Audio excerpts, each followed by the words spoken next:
So our agenda, we have a really great team, an insightful and inspiring team that we'll be interviewing and hearing from today. So it's going to be split up into three parts. The first part is with Dr. Scott Murray, the superintendent of Ector County ISD, and Joel Rose, who's our CEO and co-founder of New Classrooms. The second part will be a panel discussion with teacher Jennifer Hernandez of Ector County ISD, as well as Andrea Messick, who's the ECISD Blended Learning Coordinator. And then we'll have the Q&A at the end where you can ask anyone questions on what you've heard today about how to address learning loss, how to recover from unfinished learning from this year. We'll be happy to answer anything that you might have. So without further ado, let's get started. We're going to turn it over to Dr. Scott Murray of Ector County ISD first. Hey, thank you, Eddie. I appreciate this opportunity. It's a pleasure to be with all of you this afternoon. So Ector County ISD, I'm sure everyone knows exactly where that is, but for those few that don't, the demographics tell a little bit about our location. We're located in West Texas, the city of Odessa. If you are familiar with Friday Night Lights, you know Ector County Permian High School, the high school that was featured in the Friday Night Lights series, is one of our high schools in our district. We last year, pre-pandemic, had 34,000 students. We now have 32,000. We're missing about 2,200 of our students, actually. Primarily our kindergarten, our pre-K and kindergarten students are the ones that we're missing, but currently 32,000 students. Demographically, 77% or 78% of our students are Hispanic, 15% white, about 4% African American, and then 3% other minority populations in there. Currently 43 schools in ECISD, some pre-K schools, and then elementary, middle, and high schools.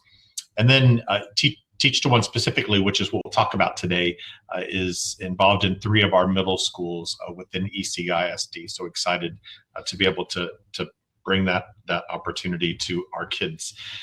So the pandemic has been an interesting opportunity really for all of us. And it has introduced us to some challenges in learning that we have seen, unfortunately, throughout our careers as educators. And the pandemic has really highlighted some of those challenges. And I remember as an educator thinking about time and seat requirements. Why in the world, as we think about Algebra 1 as an example, why in the world, when the end of the year rolls around and that 180th day of school is over, do we make a declaration that a child either passes or fails Algebra 1 just because the timer on the clock has run out? We've done this for decades, and what we recognize, or should have recognized, is that those children simply have unfinished learning. At the last day of school, learning for those children simply wasn't done. It wasn't finished yet.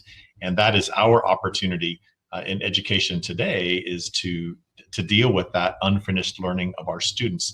The pandemic has created a significant opportunity. One of the conversations we've had with our middle schools in particular is the fact that next year, in August of 2021, when our 6th grade students arrive for the middle school for the first time, they're going to look different as a class from the way any 6th grade class has ever looked in the history of this country. Our 6th graders may be called 6th graders by name, but academically, they're going to be different because they simply have a significant amount of unfinished learning from their 5th grade year due to the pandemic. And for some of our kids, it's 4th grade year. And then for other groups of children that have had unfinished learning every year of school, they may be a part of our underrepresented populations. They are most fragile children, and their schooling experience has been delayed every year.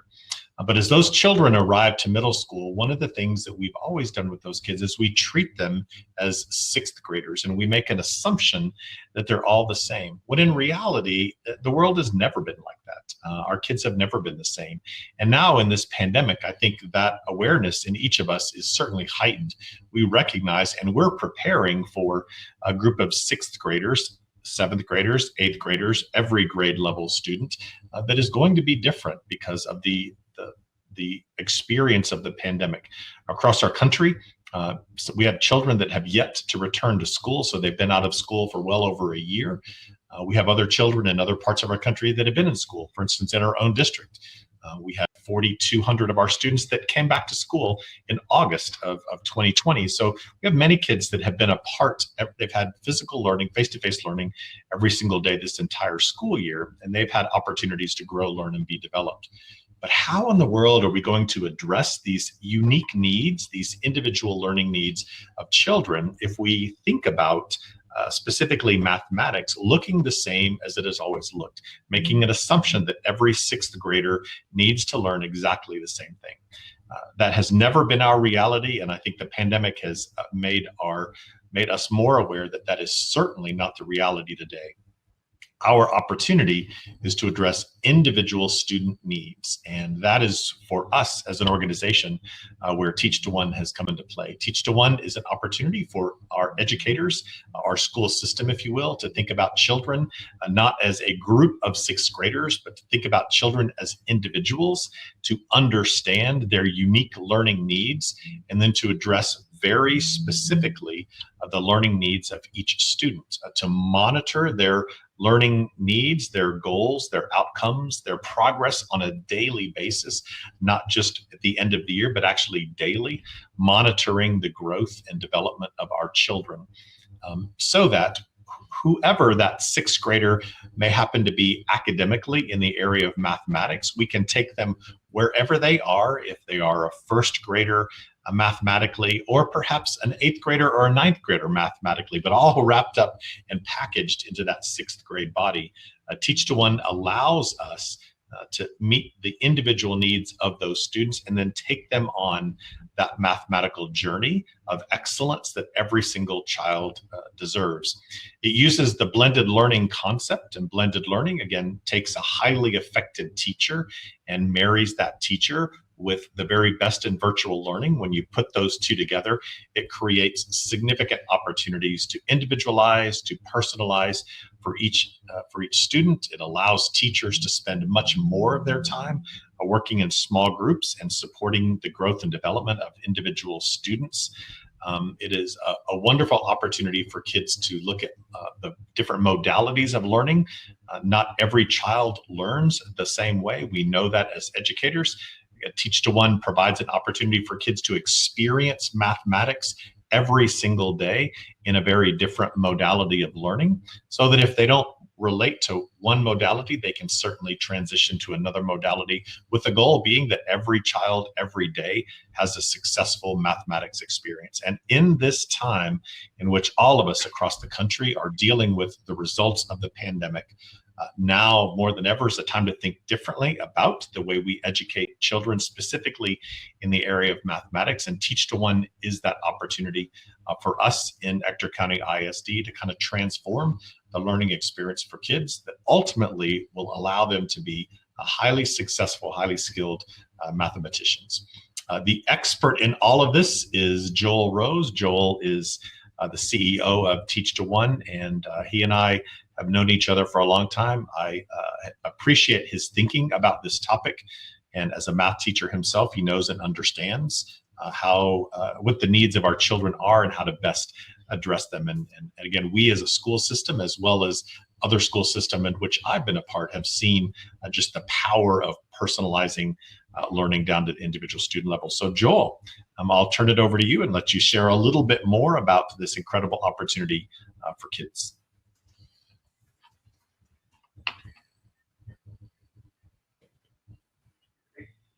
Thank you, Scott. It's a pleasure working with you and your amazing team in Ector County. Delighted to be your partner in this. Welcome, everyone. We're going to talk a little bit about the work we do with Scott and around the country to support acceleration and recovery in so many schools across the country. To get you started, though, I want to just share a little bit about where we found ourselves as a country coming into this school year. Coming into the school year, NWEA projected that students were expected to be a full year behind where they would otherwise be in math.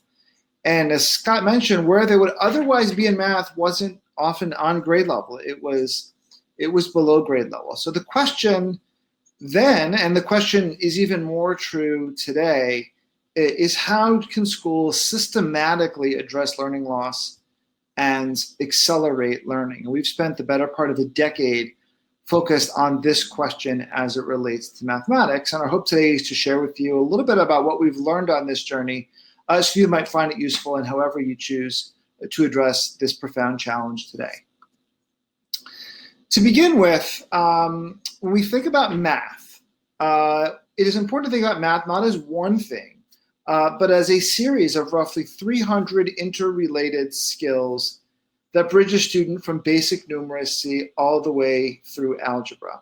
Now, when I say the word skill, I mean the procedural, the conceptual, and the applied dimensions of each of these concepts.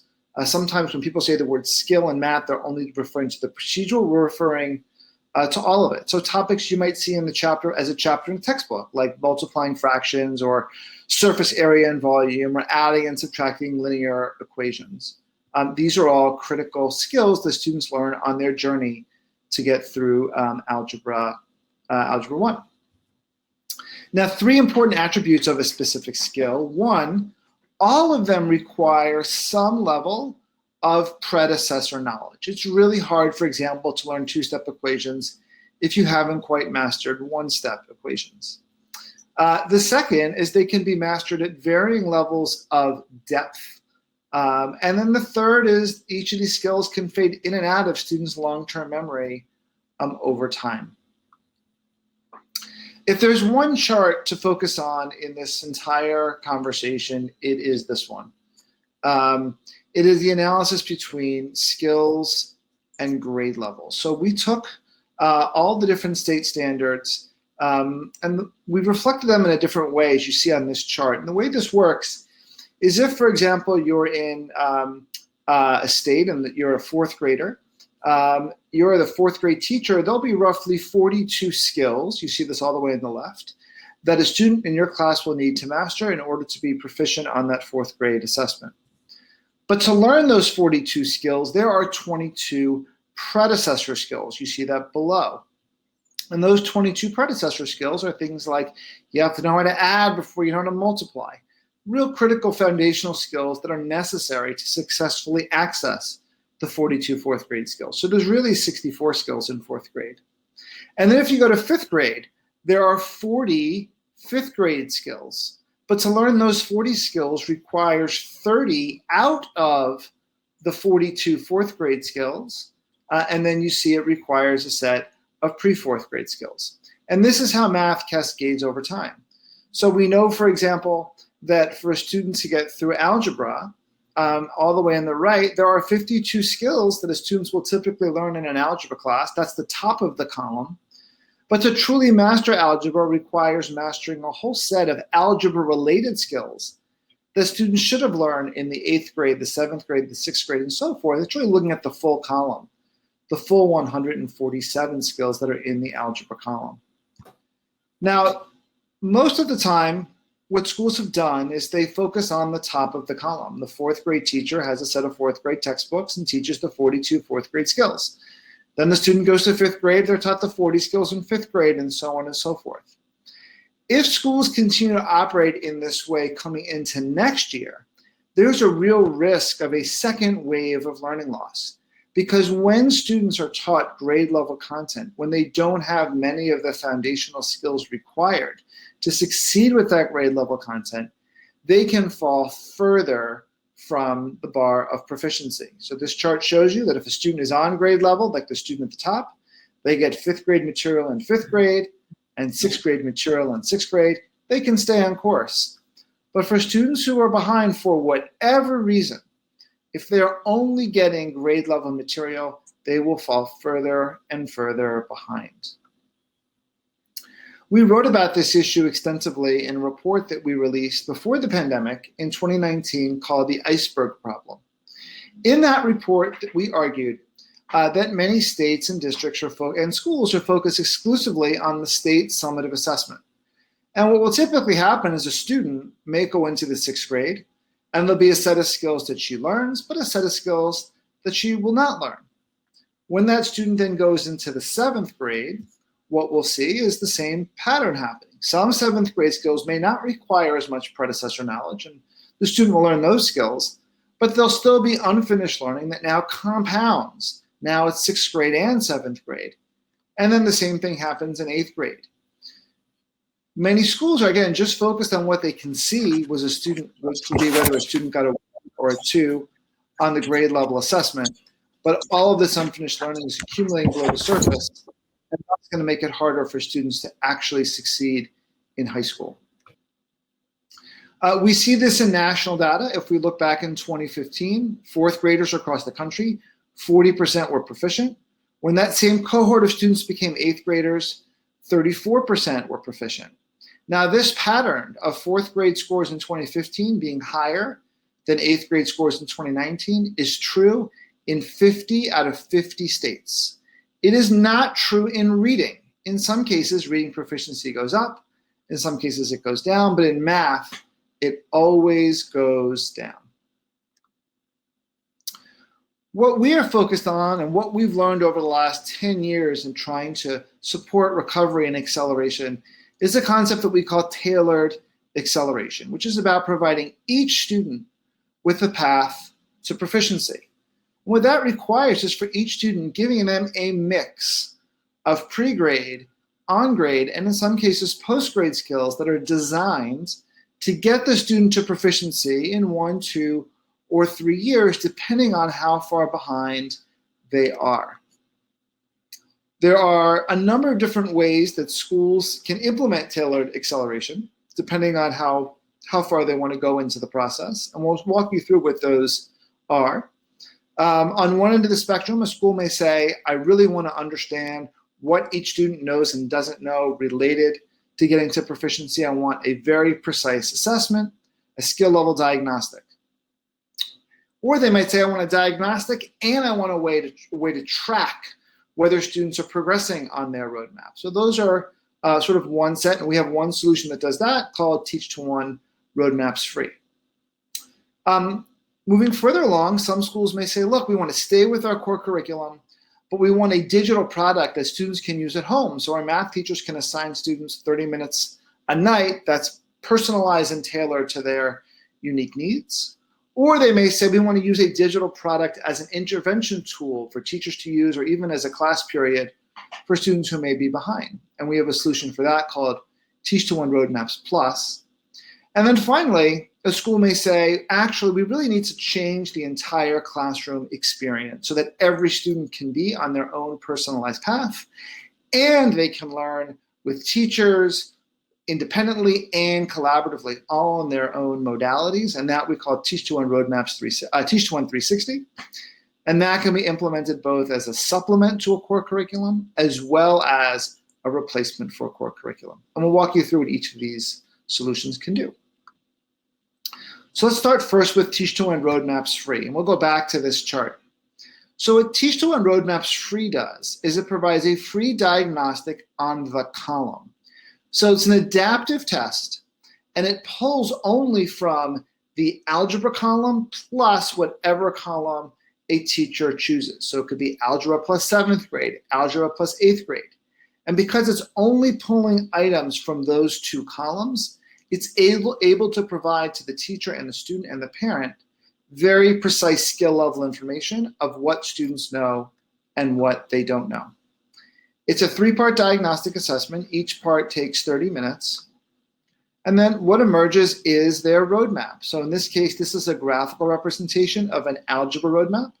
You see this student, based on what's in the blue, placed out of all of the pre-grade skills that relate to algebra that he should have learned in the 4th, 5th, 6th, and 7th grade, and knew some 8th grade skills relating to algebra, but had a number of gaps to address in 8th, and of course, needs to learn all of algebra, and even a couple in the 7th grade. From there, the student can see exactly what skills those are. So in this case, the student has placed out of 78 out of the 147 skills in the column. You can see that on the right. They have 68 to go. And then there are skills like solving 2-step equations and equations with variables on both sides. These are the precise skills that make up the student's roadmap the 68 skills that they still need to master in order to get to algebra proficiency. And so if a teacher wants to know exactly what each student knows and doesn't know that they still need to learn to get to proficiency in the target grade level, this is what roadmaps can provide. There's also a version available that can be served directly to families. So that's free. TeachtoOne Roadmaps Plus is an all-digital curriculum that then allows students to progress on their roadmap. So when a student sees their roadmap, not only do they see the actual skills and an overview of the skills, but we've aggregated lessons from a variety of providers, and we have short-form assessments. So a student will then pick the skill they want to work on. They can then choose what lesson they want to learn. We have providers like School Yourself and iExcel and Khan Academy. They pick the provider that they think will work best for them. They then take, once they think they know it, a short assessment. And if they master the skill within 80%, it counts as completed. And in this case, you see a 7th grade roadmap with now the green representing the skills that the student has completed en route to getting to proficiency. The other aspect of roadmaps that it allows teachers to do is consider the use of multi-year learning progressions. So I mentioned at the beginning that the assessment provides information on both the algebra column as well as one grade level, in this case, a 7th grader.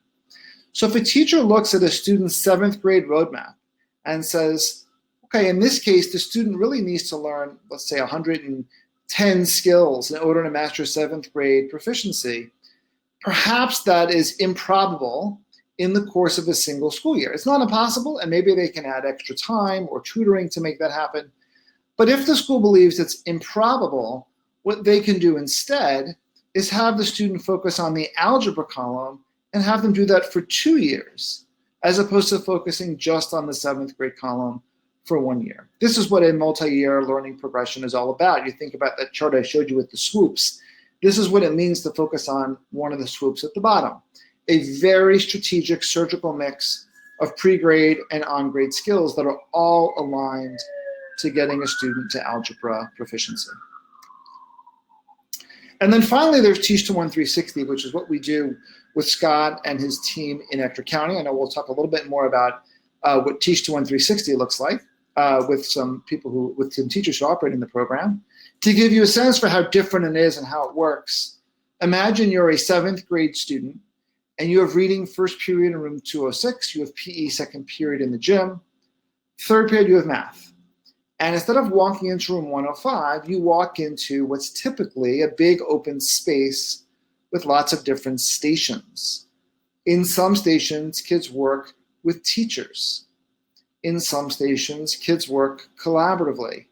And in some stations, kids work independently. And when you walk in for math, you look up, you see a big TV monitor that looks like something you might see at the airport. And you see your name and you see which station you're supposed to go to. So you might spend the first 30 minutes working with a teacher in trinomials and 17 other students who need trinomials at that exact moment in time. And then you might spend the next 30 minutes in a peer-to-peer activity focused on trinomials. And then you take an online assessment in trinomials, and then you're off to science class. That's the student experience. We then take the data and create a new schedule for you for tomorrow based on how you did today. So every day, we have a team of schedule makers that by 4:30 local time, and a lot of help with technology, create a unique schedule for every single student based on the skill and the modality that best enables them to accelerate on their own personalized pathway. So that's a little bit about how some of the solutions we have to enable tailored acceleration. There's Roadmaps Free for a skill level diagnostic and the mastery tracker. Plus, which is a digital solution which can be done at home or as an intervention tool in school. Or 360, which is both a supplement or a core instructional experience. And with that, I will turn it back over to you, Eddie, to get us started on our next part of the presentation. And thank you, Scott, as well. I think having such insightful and thoughtful leaders at the district and at the nonprofit level sort of leading this conversation is really important. But having people on the ground who are able to persevere through the daily grind of the classroom, educators who have gone through it, is really important as well. So I'm happy to introduce today Jennifer and Andrea.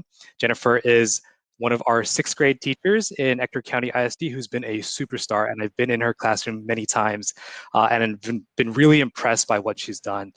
Andrea is the blended and personalized learning coordinator for the district, and she is the lead at the district to really put everything together, to design the implementation, to make sure that everybody's on the same page going forward, to be the liaison from the district to the classroom level as well. So let's start maybe with Jennifer, if that's okay. Jennifer, can you introduce yourself, tell us a little bit about who you are and a little bit about your student population? Hello. So as you mentioned, my name is Jennifer. I teach here at Bowie Middle School. I am a 6th grade math teacher here, and I've been at Bowie for 2 years, and I've been teaching for 2 years. So this has been my home campus. So with my student population, a little bit about them. We have close to 1,200 students here at Bowie. So far, we've implemented TeachtoOne for the 6th graders. We started last year. So this year as 7th graders, this is their 2nd year of TeachtoOne. And this year we did 6th and 7th, and next year we're going to do 6th, 7th, and 8th. So we will have the full almost 1,200 students practicing this TeachtoOne model of teaching. In our students, we have 10% of our students are English language learners, and another 10% receive special education services, which is actually who we see the most engagement and the most positive results when it comes to TeachtoOne, because starting the year, they have more of the learning loss. So they start a little lower, and when we start filling in those gaps with TeachtoOne, we see the biggest improvement in them. Thank you. Andrea, I'm going to turn it to you. Can you tell me a little bit about Ector County ISD's overall vision towards blended learning and innovation and what that means for your role, perhaps? So as the blended learning coordinator, I do work very closely with principals and then also instructional specialists and even teachers to go into the classrooms and observe and coach, and then also meet back with the administrators to let them know any kind of issues I might see or point out things that are going really well. So in my position, I'm all over town almost every day, just back and forth between different campuses, and just really serve as that bridge between our campuses and our TeachtoOne support team as well. And so let's talk a little bit about TeachtoOne 360, which is the program that Joel was mentioning earlier, the comprehensive, really thoughtful redesign of the whole classroom. Andrea, what's your and Dr. Murray's full vision for Ector County ISD and TeachtoOne? So as we move into next year, of course, we are going to move TeachtoOne up to 8th grade. And we're just hoping to see even more growth with our students. Of course, we had started this before the pandemic affected us, but now we know that even more so now our students need that growth. And so using that NWEA map data, we're able to see exactly where they are and then use TeachtoOne to personalize their instruction and then see how much they've grown each year. And so we're hoping to keep seeing that growth and then keep adding more and more students to the program as well. And what we've seen on our end is that a long-term commitment to an initiative is really crucial, right? Anything that's short-term, that's a one-year sort of pilot, isn't really enough time to, I think, execute anything well. So one thing that we've appreciated on our end is the multi-year idea and the multi-year planning and strategies that Dr. Murray has been able to really lead from the top. And then on the ground level, from Andrea's level, from the teacher's level, we've been able to see they have the confidence that this is not just a short-term thing, but they have multiple years to really catch their kids up to grade level. So let's look at the classroom then. So Jennifer, can you talk a little bit about how TeachtoOne actually assesses the unfinished learning and how it's been helpful in driving your data-driven instruction? Yes. Let me just wait for the bell to go. Perfect timing. Yes, so the TeachtoOne model actually assesses the unfinished learning for the teachers. Like Mr. Rose was saying earlier, You guys have a team of schedulers that make a schedule for us. We as teachers, however, we go ahead and teach the lesson. And the beauty about TeachtoOne is that you have a lot of small group instruction, and you have all these different groups doing different things, collaborative, small group, and individual going on. And every day they take an exit slip. So after this exit slip, which is completely individualized based on what they were working on during the lesson, we get to know how that kid did. And these results are like immediate. This kid submits the exit slip, we have the results in less than a second in our portal, in the teacher portal side. So we are able to see how many tries has this kid have on this specific skill. What can I do different next time? Why is my lesson not getting through this student? And different ways that we can go ahead and assess that unfinished learning with the help of TeachtoOne. Just the way the program works, where we get the results immediately, is really, really helpful to be able to continue to individualize the instruction. Thank you. We talk about data-driven instruction a lot, I think. Every campus I've ever been to, every school, but I think data-driven instruction can be really hard, right? And so this sounds like, because of the daily personalized data with the immediate feedback, it makes data-driven instruction an actual possibility, which is I think the goal, right? And teachers everywhere are trying to do data-driven instruction through tests and quizzes and homeworks and everything that we can do. But if you have these assessments built out for you every single day and they're personalized, it sounds like it makes a pretty big difference. So how has this benefited your students then? How has it made maybe the classroom more equitable? What do you actually see for your student experience? So in a traditional classroom, you would usually have the teacher teaching about anywhere from 20 to 25 students, right? And it's the same lesson for everybody. In TeachtoOne, like I said, it's a lot of small group instruction, and it is personalized to what they are supposed to be learning right now. So that's where the equitable part comes into play. It is completely fair, because if I'm teaching a 6th grade classroom, but maybe half of my class are at a 5th grade level math, it's not fair for me to expect them to understand and collaborate with me on a 6th grade level material. I mean, this is when the students are lost. This is when distractions come into play, because the students can engage into something they don't understand. Whereas with TeachtoOne, they have the lesson that is personalized for them. There's a lot more engagement because they actually are understanding something. This is where we're filling in the gaps. Maybe they're a 6th grader, but Dr. Miri said, they have a 4th grade level math. So we need to be delivering that 4th grade level and doing those predecessor skills so that eventually they are good to go for the 6th grade level material. What about your role as a teacher? So it sounds like this is awesome for the student experience, and I want to go into that more in a little bit. But from the teacher perspective, it sounds like this is a pretty big shift, right? And it seems like there's a lot to learn, a lot to do. Could you talk about maybe how this has been helpful for your teaching practices, or even how it's been challenging, and how maybe TeachtoOne has empowered you and your colleagues? Yes. So once again, it goes all into a big thing is that immediate feedback for the students. So as other teachers know, we teachers have a lot going on. So sometimes when it's up to us to provide that immediate feedback, we have a million things to do. And sometimes maybe our feedback is not as immediate as we would like it to be. Versus now with TeachtoOne, it is completely immediate. Somebody can finish an exit slip. I can notice it was a red, which is a failing exit slip. And I could quickly go by and see like, hey, let's talk about this. What was it here that you did not fully understand? And a lot of the times with these exit slip questions, it's like super quick misconceptions. And I explain it to them in a minute. And tomorrow's exit slip, which is on the same material because they didn't move on since they didn't pass it, that's where we're filling in the gaps.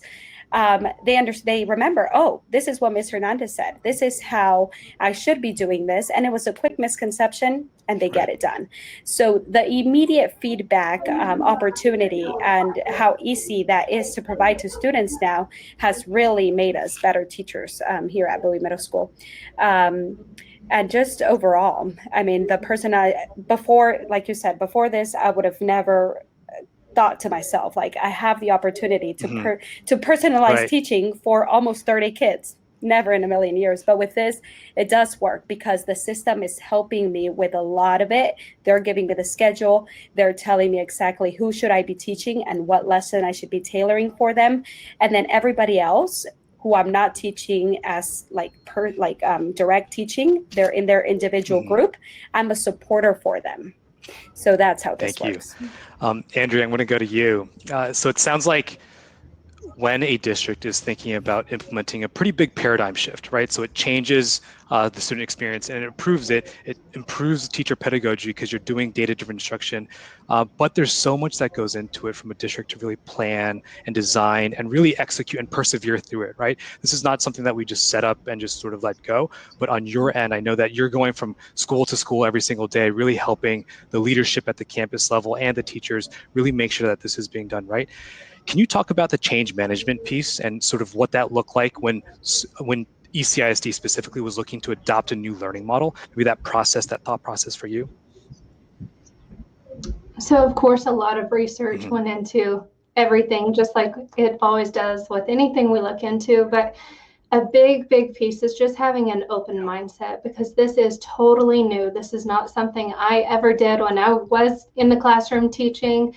This is totally different than anything that our teachers and our students and our parents have ever experienced. I think it's very important that we communicate very clearly and very often to those teachers, to the administrators, to the parents, and to the students about what their experience is going to be. I know that sometimes we have parents who they may have missed the first, second, third, and fourth time that we've tried to communicate what this program will look like, but then we run into those questions, those possibly complaints. And so it's something that we have to make sure that we're really communicating very well and very often and following that up so that parents' questions are answered, hopefully, before they even come up. So we try to be very proactive with the planning, with the communication, and keeping that open mindset so that we can shift into something completely different and truly do what really is best for students. Thank you. I think one of the challenges that we tend to see across the country is standing up a consistent redesign of a classroom is really challenging, right? That one teacher or one school could have really great initiatives and ideas and they could do it really well. But then if you go to the next classroom or to the next school, it's really hard to have a similar scaled up implementation.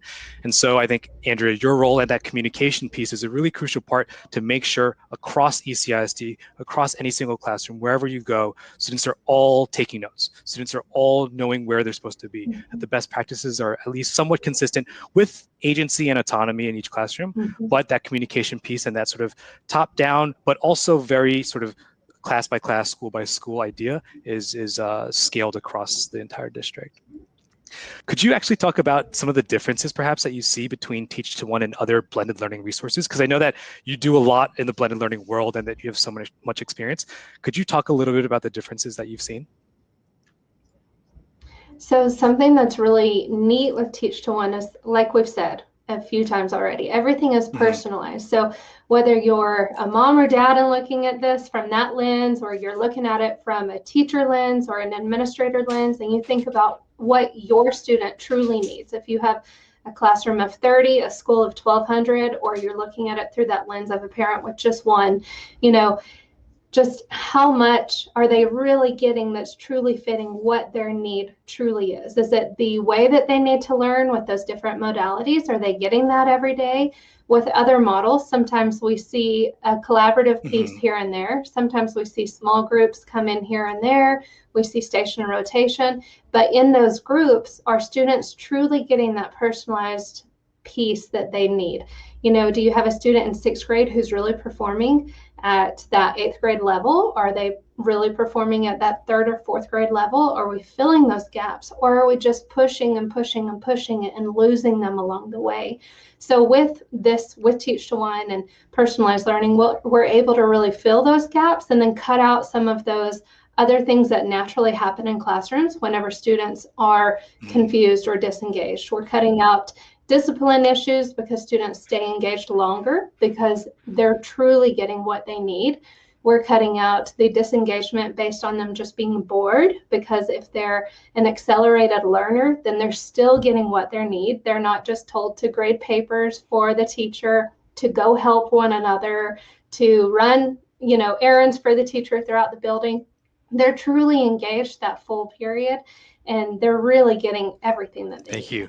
Actually, Jennifer, could you talk a little bit about that? I know that the discipline piece is a really important part of classrooms.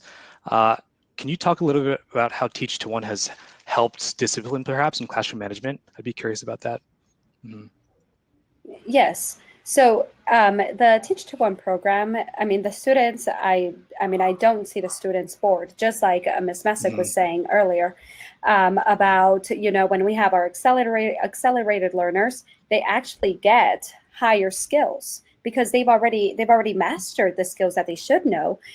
So now they have accelerated skills, which they're not going to get bored of because they're on track with their skill knowledge. So talking about the classroom management, the TeachtoOne is, I try to explain this to other people. So it's very consistent, and it allows for a strict schedule of this is when you should be doing this, this is when you should be doing this, this is when exit slip happens. Everything is on a strict schedule. However, it doesn't bore students because we have different modalities in there. Sometimes they're working with each other. Sometimes they're working with me. Sometimes they're working individually. So they're walking into their classroom day, and it might look totally different from what they did yesterday. They're following the same schedule. You have to do session 1, session 2, and exit slip. However, those sessions are going to be different. So it's a little more exciting for them and more engaging for them when you are doing something different every day, and it's not just the teacher, speaking and speaking for 45 minutes straight. They're getting different bits and pieces in different ways. They're working with manipulatives alone. They're doing a lot of different things. So they really like that.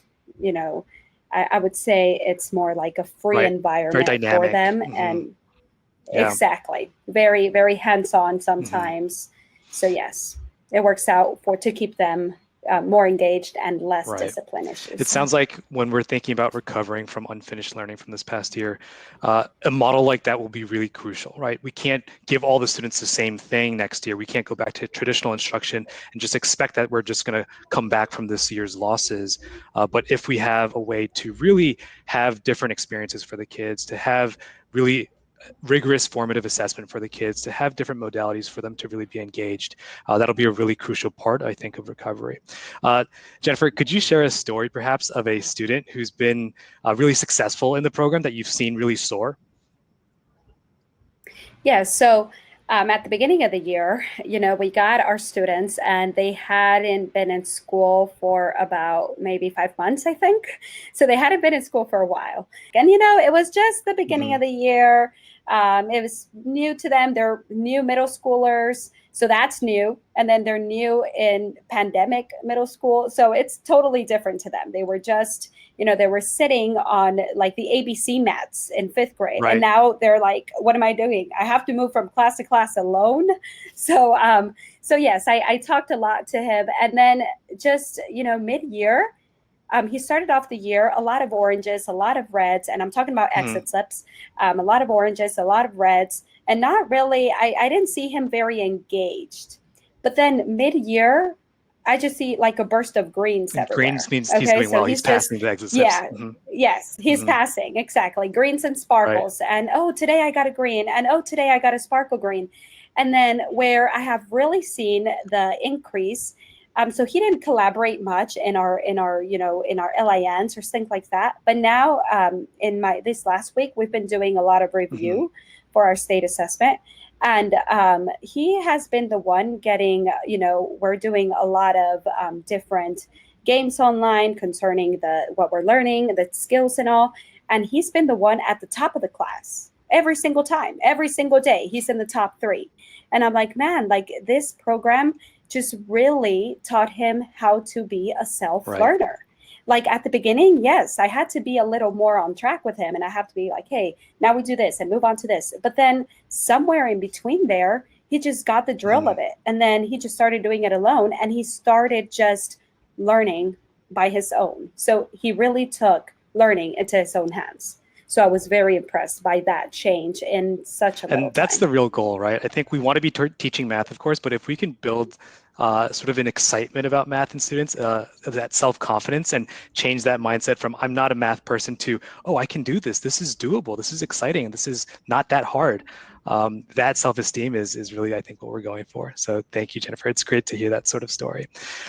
So I'd like to shift gears and go to the Q&A of this. I know that we have a bunch of questions in the chat, both public and private, it looks like. So maybe we can start, Jennifer, if we can take some of the questions about the teacher role in this. I know that a lot of the questions are really around the teacher experience, it seems like. So can you talk about planning for teachers and what that looks like? Yeah, so I think the planning is a little bit most of what most teachers will have to get used to. So I've gotten the question before of what is the most challenging thing about going into TeachtoOne. And like Andrea said earlier, you have to have an open mindset because you are reconstructing the classroom experience. It is going to be totally different. But I think for change to happen, things have to be different. So the thing about that is the planning behind it is probably where you're going to have the most challenge, just because as teachers, you may be used to plan a month ahead. You know, you already have your lesson plans for a month ahead. You know what you're going to be doing on Friday of the next 2 weeks. However, with TeachtoOne, you're not going to know that because you are doing it based on how that kid scored the day before.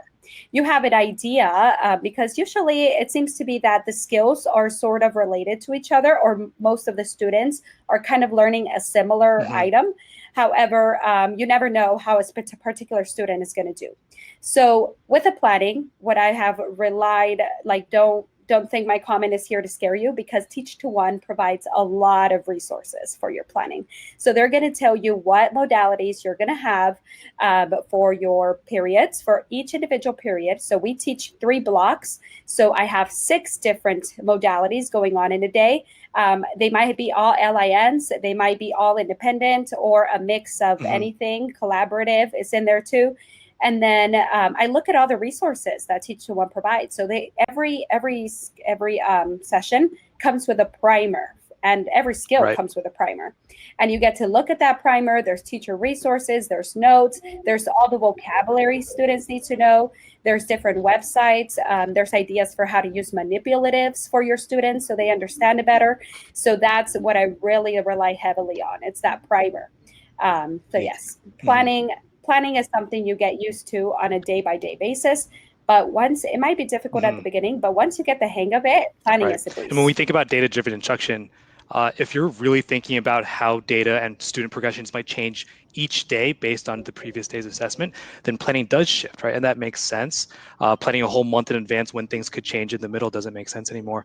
But it's really key that Ector County has put in a planning period for all teachers in the beginning of the day, so teachers can get together as a professional learning community to discuss their plans for that day, to discuss students and how they did on exit steps, to share lessons between each other. That's something that Andrea put in place to ensure that the teachers felt supported. I have a question here for Dr. Muri, actually. So Scott, I'm not sure if you can come back onto camera. The question is, you implemented TeachtoOne at other districts. Can you speak to that? And what advice would you give to other superintendents and administrators who are trying to bring a multi-year approach to their district? In Charlotte Mecklenburg schools in Charlotte, North Carolina, and Fulton County schools in Atlanta, Georgia, so both of those districts, we use TeachtoOne math. I think probably lots of guidance, but big picture stuff. And Eddie, you actually spoke to this a little bit earlier. It is that long-term commitment, being all in, and that's all in at the campus level and all in at the district level. As we've heard in the last conversation, it is a paradigm shift from a teaching and learning perspective, a different experience for teachers, now not necessarily working as much independently, but much more collaborative effort to ensure good things are happening for kids. And it's a different experience for kids too. Unless those kids come from a more personalized environment or a blended learning space, it's a different learning environment. and making sure that, again, all in, everybody needs to be supported from every area. I would also encourage the great in-depth discovery on the part of the campus principal and the leadership team on the campus in conjunction with the district. What are all of the not only the professional development opportunities, but what are the facility implications, the technology implications? You want to make sure that you have the foundational pieces in place to ensure success of the program, and then be ready for the emotional journey. When I've introduced this in multiple districts, we talk about everybody's excited in the beginning, and then the month 3, 4, and 5 become really hard because it is such a shift for teachers. And but you've got, once teachers see results, that's when it changes forever. And I vividly remember teachers looking at MAP data, specifically that second administration of MAP in the December-January timeframe, and looking at data and seeing how much children grew. That's when teachers say, I'm never going back to the way that I've done things in my past. This is where I need to be from this day forward. So. And that's the goal, right? So especially for this year, with so much potential learning lag or learning loss, or however you want to say it, if we can get our kids to grow, that's the real key next year. Absolutely. Yeah. It sounds like there's a question in the chat about biggest challenges. I feel like, Scott, that you've answered that pretty well there. I have another question in the chat about social emotional benefits of Teach-to-One. Maybe Andrea or Jennifer, would you be able to talk about the social emotional benefits of Teach-to-One? So with Teach-to-One, our students are gaining so much more confidence and independence. And so, whenever a student is more confident in their learning, they're more confident in all aspects of their lives. So being that they see their growth, they're tracking their growth, they're learning to set goals and follow up on those and have those conversations with their teachers. I think that just really helps to develop them as, as a learner and moving into their adult years moving forward. Jennifer, what about you? Have you seen anything in the classroom for social emotional benefits for the kids? Yes, I have. So following up a little bit about what Andrea said, so in the classroom, I always talk about the way that Teach-to-One is tailored, and it provides a lot of praise for the students. And this is praise that it's a praise directly on how they did. It's something that they did, and they're getting praised for it. So this is a lot of times not what they did every day. So when they see that sparkle and they see that green, they know they're the reason behind that praise. Whenever sometimes they don't do that well on a skill and they may get a red, but then the next day they get a green, and suddenly they get what they call a badge in Teach-to-One. So it's like this little common, it's a little prize for them. So also, again, it's a praise that they did. And what I've noticed a lot is just that the fact that we're meeting them where they're at. A lot of the times, if the students are below grade level and you're just teaching grade level material, they're not going to be very engaged, versus if you're meeting them where they're at, it's a lot more engagement. They're a lot more confident, just like Andrea said, to speak up and to share their thoughts. So you have a student that is not only learning math, but it's just learning overall life skills throughout this program. So I have seen a lot of that in this program. I love that. Thank you, Jennifer. We have maybe time for one more question. I have another question in the chat. It looks like it's for Joel. It asks, can schools use ESSER and stimulus funding for Teach-to-One and this redesign model? Joel, are you still there? Yes. Absolutely they can. And many already are. Great, yeah. And I know that a little bit of how the stimulus funds are being released is state by state. But as long as you're in a state that has released it, then I know that, yeah, a lot of schools are thinking about how do we address learning loss with these funds, and Teach-to-One is a really perfect way of doing so, of accelerating your kids and addressing unfinished learning. All right, so I think that is it for today. Thank you all so much for joining us. I think we've heard a lot about assessment, about thinking through personalization, thinking through how to have a real vision for addressing the challenges from this past year. And I hope that you all learned something from Ector County ISD, from both the ground level, the actual educators in the classroom, as well as at the district level, what a superintendent is thinking and seeing and planning for a longer term perspective. And so hopefully you can take something away. We are here, so if you want to chat with us, if you want to ask me or Joel questions about TeachtoOne or about what we're seeing nationally, we'd be happy to chat. So again, thank you for your time and have a wonderful day.